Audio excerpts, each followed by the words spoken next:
యస్మాన్నో ద్విజతే loco లోకాన్నో ద్విజతే చేయ హర్షామర్ష భయద్వేగై ముక్తో యస్స చమే ప్రియ.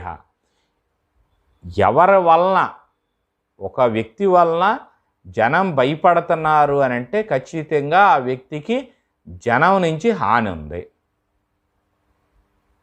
అలాగే సంతోషమైన, భయమైన, క్రోధమైన, మనోవ్యాకులతైన దేని గురించి పడకూడదు.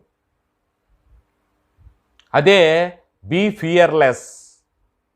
అది స్వామి వివేకానందుడు చెప్పినటువంటి సూత్రం. ఎప్పుడైతే దుర్బలత్వం, మనోదుర్బలత్వం విడిచిపెట్టామో అప్పుడు వాడు దేనికి జడవడవు.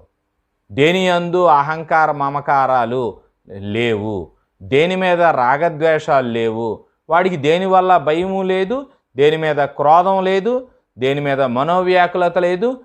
చాలా ప్రశాంత చిత్తుడై ఉంటాడు.